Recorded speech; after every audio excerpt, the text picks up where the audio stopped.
La couverture santé universelle était également au menu des travaux préparatoires de la table ronde tripartite de Moanda. Le médecin-chef de zone de santé de cette contrée a relevé plusieurs faiblesses dans la couverture santé de cette partie du pays. Nous avons un problème de couverture sanitaire qui est faible, surtout au niveau des aires de santé qui sont dans la partie rurale du territoire. Kimbanza, Makasamba, Yemantian, Fukitona, c'est faible. À part ça, nous avons aussi un phénomène des accouchements au niveau de la communauté. Il y a encore des femmes, au lieu de venir accoucher dans les maternités, ils accouchent au niveau du village. Pourquoi? Parce qu'ils sont vraiment éloignés des structures de santé qui pouvaient leur donner accès à avoir des soins de qualité. Ça, c'est un problème. À part ça, nous avons aussi la vétusté des équipements. Nous avons aussi les problèmes de financement de nos structures. Le docteur Poncien Kiyimbi a également évoqué la problématique des maladies liées à l'exploitation pétrolière. Il a éclairé l'opinion sur cette question. Bon, par rapport aux maladies qui sont directement liées à la production pétrolière, comme vous avez dit, moi je me suis toujours dit, quand je vois le profil sanitaire, ou bien les 5 premières maladies que l'on trouve dans la zone de santé de Moanda, ce sont les mêmes maladies que l'on trouve à Boma, à Mbanzangungu, à Kimvula. Donc nous n'avons pas un profil en ce qui concerne les maladies qui soient différentes ici. Alors je me dis, pourquoi est-ce que les gens cherchent à avoir des informations particulières? À Moanda, il n'y a pas une maladie qui est spécifique pour la population de Moanda qu'on ne trouve pas ailleurs. Or, vous savez, une étude de recherche, ça demande des moyens. Le médecin-chef de zone de santé de Moanda a néanmoins souhaité que des études soient faites dans ce sens en vue de lever l'équivoque. Selon lui, il faudrait des moyens financiers conséquents pour y arriver. Les différentes forces vives de la jeunesse, les associations, les partis politiques conduits par les jeunes ont été tour à tour reçus par le président national du Conseil national de la jeunesse, William Mukambila, en vue d'apporter leur contribution dans l'élaboration du mémorandum regroupant les propositions de la jeunesse dans les différents domaines de la vie. L'activiste Bertin Mbouya est revenu sur l'implication de la jeunesse dans la lutte contre les changements climatiques, à la promotion sur la protection des écosystèmes de la planète en général et de la République démocratique du Congo en particulier. Il y a beaucoup d'initiatives de la jeunesse congolaise dans le secteur environnemental, beaucoup de bons projets qui peuvent même amener notre gouvernement à avoir une politique actualisée dans le secteur environnemental, une politique très efficace, mais que ces projets, ces solutions des jeunes sont mis de côté parce que simplement les jeunes ne sont pas là-dedans. Je crois qu'au travers de ces consultations, le président nous a entendus et qu'à la fin, tout ce que nous avons fait comme des recommandations et des demandes au travers de ces cahiers des charges que nous avons déposés, nous, la jeunesse militante pour la protection de l'environnement, sera tenu en compte pour que désormais, l'un des soucis majeurs soulevés durant ces consultations est l'implication de cette dernière dans la gestion de la res publica, mais aussi siéger dans les centres de prise de grandes décisions du pays. Sur ce, la jeunesse a l'obligation d'apporter un plus dans le secteur de l'environnement, compte rendu du rôle que le pays a à jouer dans la régulation du climat.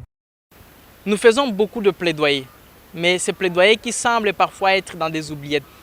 Ce sont ce genre de choses qu'on fait et après ça passe comme ça sans suite. Mais au moins cette fois-ci, nous voulons que le président du Conseil et même le président de la République puissent jeter un coup d'œil particulier. Les consultations nationales des jeunes, lancées depuis le 7 février, vont aboutir à l'élaboration du programme national de la jeunesse, sanctionnant la fin de ces travaux qui sera déposé auprès du chef de l'État, Félix Antoine Tshisekedi. Ces consultations vont durer 20 jours à Kinshasa avant d'être déployées dans toutes les provinces de la RDC. 6 mois après la pollution des rivières Chikapa et Kasaï, aucun résultat concret en termes de compensation n'a été rendu public. La vice-première ministre de l'Environnement et du Développement durable en République démocratique du Congo avait, au cours d'une conférence de presse organisée jeudi 10 septembre 2022, fait savoir que l'État et la société minière de Katoka avaient reconnu les dégâts. Cette attitude était un grand pas pour obtenir la réparation des préjudices subis par les populations touchées. Mais jusqu'aujourd'hui, silence radio de la part du gouvernement de la RDC. Cette situation défraie toujours la chronique. Les députés et acteurs de la société civile congolaise cherchent à comprendre ce silence. Certains scientifiques pensent que l'État congolais ne devrait pas s'appuyer sur les normes internationales s'il veut obtenir des réparations. Une affirmation balayée par le cabinet d'études Office Environment and Mining Studies, auteur des études environnementales d'ACD Rivière. Les échantillons ont été analysés dans mon laboratoire. Donc je suis responsable du laboratoire d'analyse environnementale et le gouvernement congolais avait souhaité que ces échantillons puissent être envoyés dans un laboratoire à l'étranger. Je crois que c'est un laboratoire en Égypte. C'est ici où il faudrait faire attention. On recourt aux normes, on ne recourt pas aux études étrangères pour répondre à la question. Mais on a dû utiliser une norme internationale pour interpréter. C'est-à-dire les études sont les études purement congolaises, l'analyse est purement congolaise. Mais maintenant, quand on arrive à la fin, on dit, mais regardez, même ailleurs, si on doit comparer la situation, elle est catastrophique. Selon ces cabinets, les normes nationales existent. Les résultats des études réalisées sur ces dossiers se trouvent déjà entre les mains du gouvernement de la République.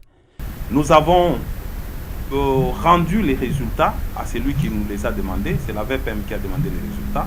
Quant à savoir où est-ce qu'on en est à ce jour, ça c'est des aspects politiques pour lesquels nous on ne peut pas entrer. C'est entre deux États et quand nous d'ailleurs nous étions présents, que ce soit la délégation, parce qu'il y avait des députés qui voulaient tout de suite que la société qui est à la base de cette pollution, sur base du principe pollueur-payeur, puisse se prononcer. Conformément au principe du pollueur-payeur, qui exige que l'auteur d'une pollution environnementale supporte les coûts des désagréments et verse des indemnités. Il reviendra aux autorités congolaises de situer les responsabilités et de s'assurer que les compagnies concernées payent. Nous sommes dans la ville de Goma, en République démocratique du Congo. Ici, la santé des habitants est menacée par les cendres toxiques qui tombent du volcan Nyiragongo. Interrogé à ces sujets, le docteur Daniel Safari dit qu'il n'y a pas d'évidence scientifiquement établie sur l'incidence des cendres toxiques sur telle ou telle autre pathologie. À l'en croire, les études ont démontré que les cendres toxiques peuvent accentuer certaines pathologies préexistantes, notamment chez les patients avec pathologies cardiovasculaires, respiratoires, dont l'asthme. Les patients avec ce genre de maladies, s'ils sont exposés à des cendres toxiques, ces maladies peuvent se retrouver aggravées. Au-delà de ça, il y a de composants qui sont dans la fumée, notamment les dioxines et les furanes, et qui sont connus comme étant des produits cancérigènes, puisque perturbateurs hormonaux.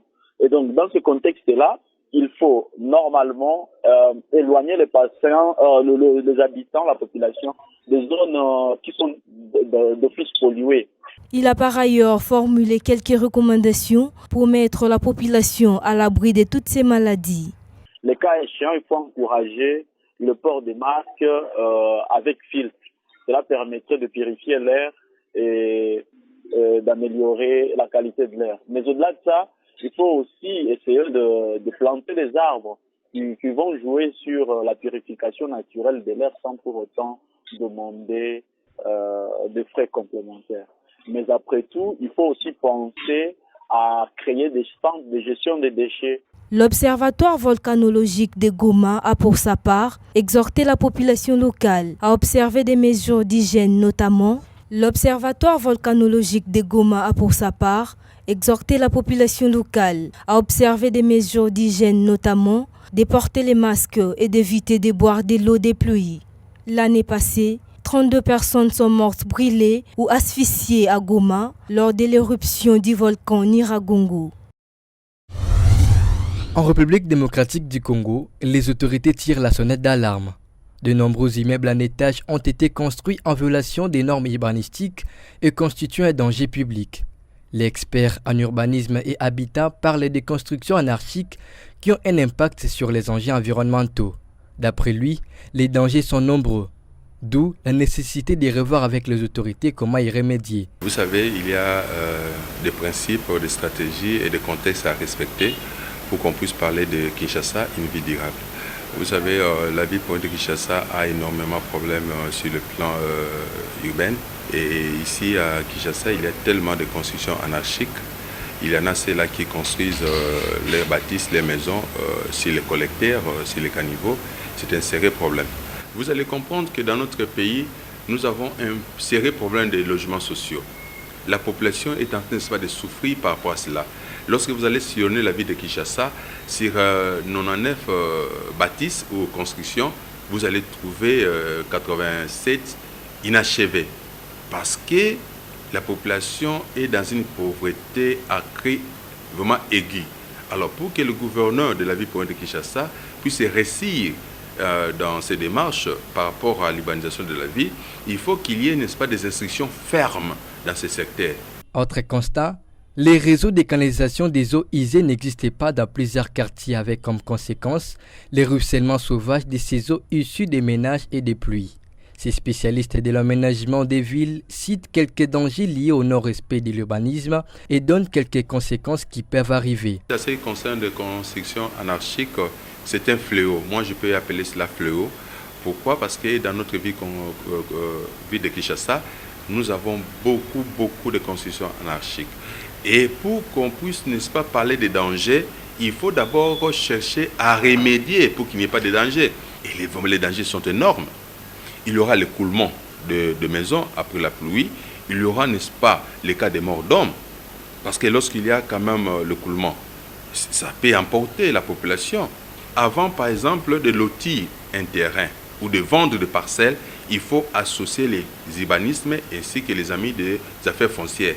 Ici, notez que de nombreux quartiers se créent et se développent dans chaque coin de la ville de Kinshasa. Mais la plupart sont dépourvus des réseaux de canalisation d'eau et certaines avenues se terminent en cul-de-sac. Les autorités du pays devraient voir comment y faire face. L'implantation d'un centre de formation à la chirurgie de guerre a été annoncée par le ministre de la Santé, Hygiène et Prévention ce mois-ci à Kinshasa. Cela après avoir conféré avec une délégation du Comité international de la Croix-Rouge, CICR, quant à ce. Environews a interrogé un chirurgien du Sud Kivu, l'une des provinces en proie de guerre répétitive en République démocratique du Congo. Ce chirurgien estime que c'est une très bonne initiative. C'est une bonne chose, surtout pour la formation. Oui. Pour autant que nous avons beaucoup de cadres de ces gens-là, si on a un centre qui forme de médecine d'assistance, ça va améliorer la prise en charge, c'est une bonne chose. Ce projet qui concerne le comité du CICR sera également très bénéfique au ministère de la Santé, essentiellement pour Goma et Bukavu. Nous sommes basés ici à Kinshasa, avec des activités dans l'est de la RDC, pour discuter avec monsieur le ministre de la mise en place d'un projet d'un centre de formation pour la chirurgie de guerre. Actuellement, nous avons des activités sur Goma et Bukavu et nous aimerions aller plus sur de la formation du personnel, tant CICR que surtout du personnel du ministère de la Santé du Congo. Une initiative à encourager pour que le secteur de la chirurgie des blessés de guerre acquiert de nouvelles expériences. Un noir complet et un vide au robinet, c'est la situation dans laquelle les sœurs siamoises Regideso et Snell ont plongé les habitants du quartier Kimbwala dans la commune de Mongafula, dans la ville-province de Kinshasa. C'est depuis samedi que les habitants de ce coin sont privés d'eau et d'électricité, mais aucune de ces deux sociétés n'a fourni des explications à ses abonnés qui reçoivent des factures chaque mois. On se croirait dans un système où les abonnés n'ont que de devoirs et non des droits. Pourtant, l'arrivée des compteurs prépayés dans ce coin avait placé une lueur d'espoir dans le chef de ces consommateurs qui, non seulement payent exactement ce qu'ils consomment, mais aussi ont l'habitude d'être alimentés. Même situation à Limete Funa, où les habitants vivent des épisodes de coupure d'électricité qui endommagent même les appareils. Ici, pour vivre normalement, il faut posséder un groupe électrogène. Pour ce qui est de l'eau, Pendant que le manque se fait sentir dans plusieurs coins, dans d'autres, certains tuyaux mal installés laissent couler les eaux dans le vide. À la SNEL sans courant, à la Régie des eaux sans eau et à la population les factures. À qui profite cette situation?